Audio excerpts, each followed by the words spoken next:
Agenda kampanye akbar memang berlangsung mulai 21 Januari lalu dan di media massa saat ini memang sedang kenceng-kencengnya para pasangan calon ini kemudian beradu siapa kemudian agenda kampanyenya yang paling banyak didatangi oleh para pendukung, yang paling ramai, paling dipenuhi oleh para pendukung dari masing-masing paslon. Nah, kita akan lihat sebenarnya bagaimana pengaruh dari kampanye akbar ini terhadap elektabilitas mereka. Kita sebelumnya juga akan lihat agenda kampanye akbar yang dilakukan oleh para calon presiden dan juga calon wakil presiden di hari ini. Kemana saja mereka? Kita akan saksikan bersama.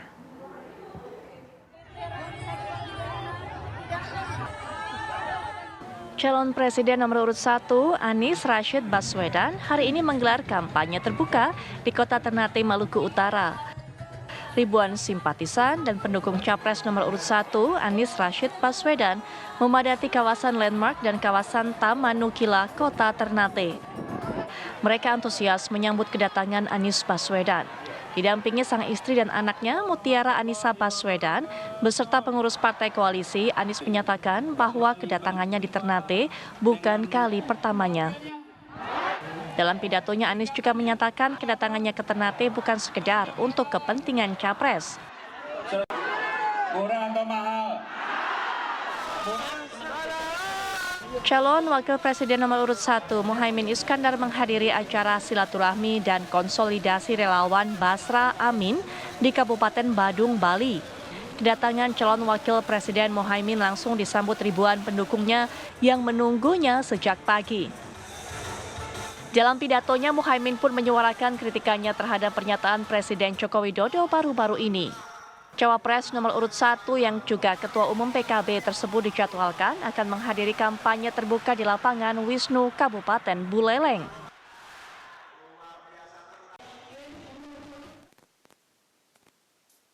Calon Presiden nomor urut 2 Prabowo Subianto menghadiri pertemuan bersama sejumlah pengurus Konferensi Wali Gereja Indonesia KWI di Cikini, Jakarta Pusat.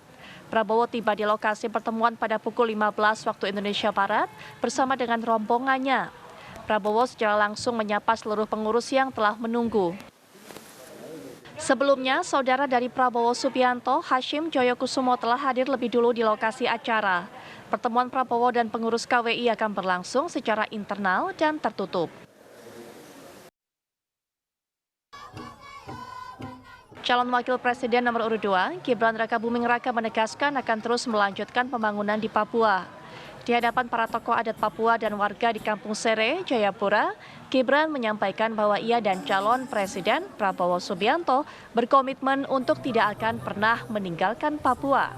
Tak hanya itu, putra sulung Presiden Joko Widodo ini juga memaparkan konsep pembangunan yang ditawarkan pasangan calon nomor urut 2, yakni pembangunan yang Indonesia sentris.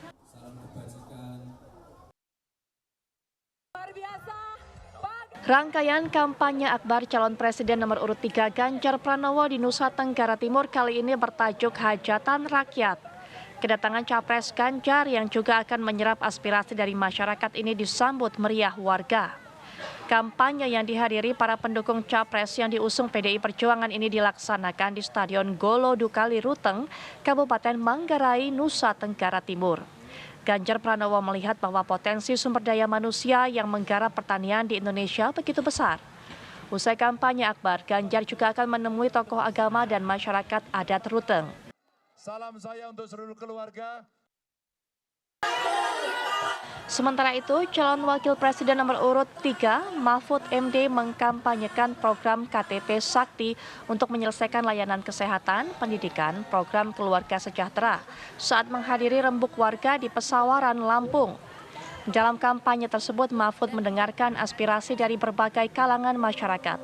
Mahfud MD berjanji akan meningkatkan taraf hidup petani, nelayan, buruh, dan para guru di Indonesia. Mahfud mengaku jika kalangan minoritas, disabilitas, kaum marginal, dan petani yang tidak pernah terregistrasi dengan baik, padahal produktivitasnya baik. Dari aspirasi yang didengarkannya, Mahfud memberikan solusi terbaik yang masuk ke dalam program kerjanya bila terpilih nantinya. Tim TV One mengabarkan. Unjuk rasa tidak boleh ditindak secara. Anda sudah melihat kegiatan dari para capres-cawapres berkunjung ke daerah Masing-masing bertemu dengan para pendukungnya secara langsung menyampaikan janji-janji ataupun juga program kerja yang mereka tawarkan jika mereka terpilih nantinya. Nah, seberapa efektif kemudian kampanye akbar ini mempengaruhi elektabilitas mereka, kemudian juga kejutan apa yang sudah disiapkan oleh masing-masing pasangan calon pada hari puncaknya nanti pada tanggal 10 Februari puncak dari kampanye akbar. Kemudian juga nanti kita akan bahas mengenai lokasi kampanye pamungkas di 3 tempat yang apakah ini juga menjadi pengaruh tersendiri atau memiliki alasan tersendiri sehingga kemudian dipilih sebagai lokasi kampanye terakhir oleh masing-masing pasangan capres-cawapres. Kita juga nanti akan lihat bersama tentunya apa pandangan dari para narasumber. Sudah hadir di samping saya Mas Adi Prayitno selaku pengamat politik. Assalamualaikum warahmatullahi wabarakatuh. Selamat malam Mas Adi.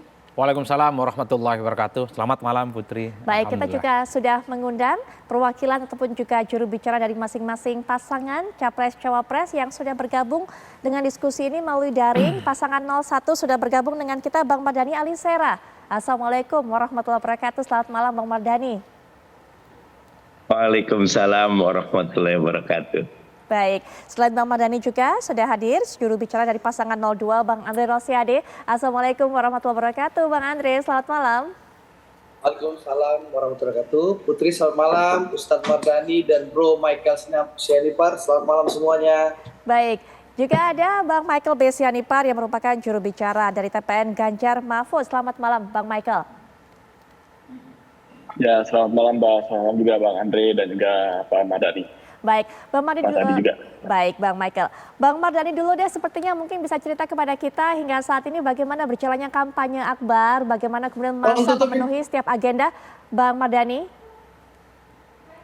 Ya, alhamdulillah kami menikmati sekali sejak 28 November kampanye tertutup, 21 Januari kampanye terbuka, sambutan masyarakat luar biasa dengan acara Desak Anies. Kontestasi karya dan gagasan berjalan dengan baik, bertemu dengan masyarakat, responnya luar biasa, dan yang kami syukuri suasananya tenang, kondusif, dan kontestasi karya dan gagasan bisa kita jalankan.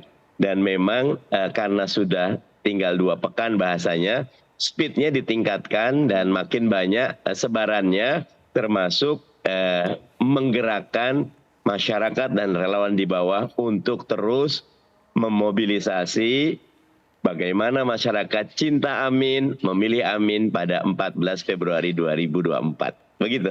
Oke, di kampanye akbar ini Bang Andre, sepertinya yang ramai bukan hanya pada pelaksanaan kampanye akbarnya, tapi juga di dunia maya. Karena banyak sekali kemudian netizen yang membanding-bandingkan kampanye akbar satu dengan pasangan yang lainnya, mana yang paling ramai, mana yang lebih banyak didatangi oleh para pendukung. Seperti itu Bang Andre, bagaimana melihatnya?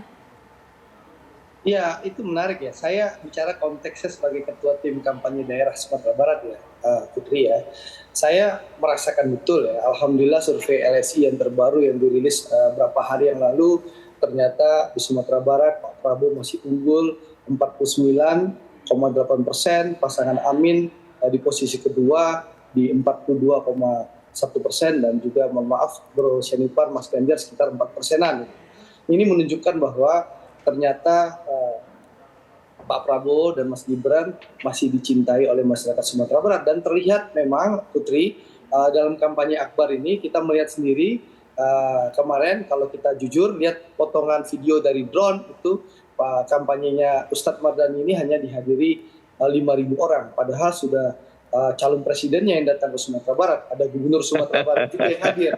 Berbanding terbalik dengan acara kampanye kami yang kami lakukan sudah 4 titik ya, terbuka besar-besaran. Pertama di Lubuk Basung, Kabupaten Agam, lanjut ke Pasaman Barat, lalu ke Kabupaten Pasaman. Tadi malam saya hadiri di 50 kota, itu minimal 15.000 sampai 20.000 orang yang hadir. Ini menunjukkan bahwa masyarakat memang memberikan dukungan secara terbuka kepada calon pasangan kami Pak Prabowo dan Mas Gibran di Sumatera Barat. Meskipun Pak Prabowo dan Mas Gibran belum hadir ya, hanya diwakili oleh juru kampanye beliau. Tadi alhamdulillah antusiasnya terlihat dan itu berbanding lurus dengan survei di Sumatera Barat. Pasangan Prabowo Gibran unggul 7,7% di atas pasangan Anies dan Caimin. Jadi Putri, ini menambah semangat kami ya, anak-anak muda begitu antusias para anak muda menunjukkan, dan insya Allah Hari ini, malam ini kita akan adakan di Kota Payakumbuh, besok langsung di Kota Padang Panjang, lusa di Tanah Datar. Insya Allah 19 kota kabupaten kita adakan kampanye akbar dengan target 20.000 sampai 30.000 yang hadir. Itu belum kedatangan Pak Prabowo. Nanti insya Allah kita harapkan tim kampanye nasional akan memberikan jadwal kepada kami, Pak Prabowo yang hadir. Insya Allah mudah-mudahan bisa 50.000 sampai 75.000 yang hadir dengan kedatangan Pak Prabowo. Kita jawab bahwa Sumatera Barat masih bersama Prabowo Subianto. Begitu. Ya, Bang Andre, itu klaim dari Bang Andre. Nanti Bang Mardhani bisa berikan pandangan, tapi kemudian Bang Michael juga bisa. Tapi nanti Bang Michael juga kami berikan kesempatan, kemudian juga Bang Mardhani berikan tanggapan. Tapi setelah jeda tentunya kami sudah kembali saat lagi.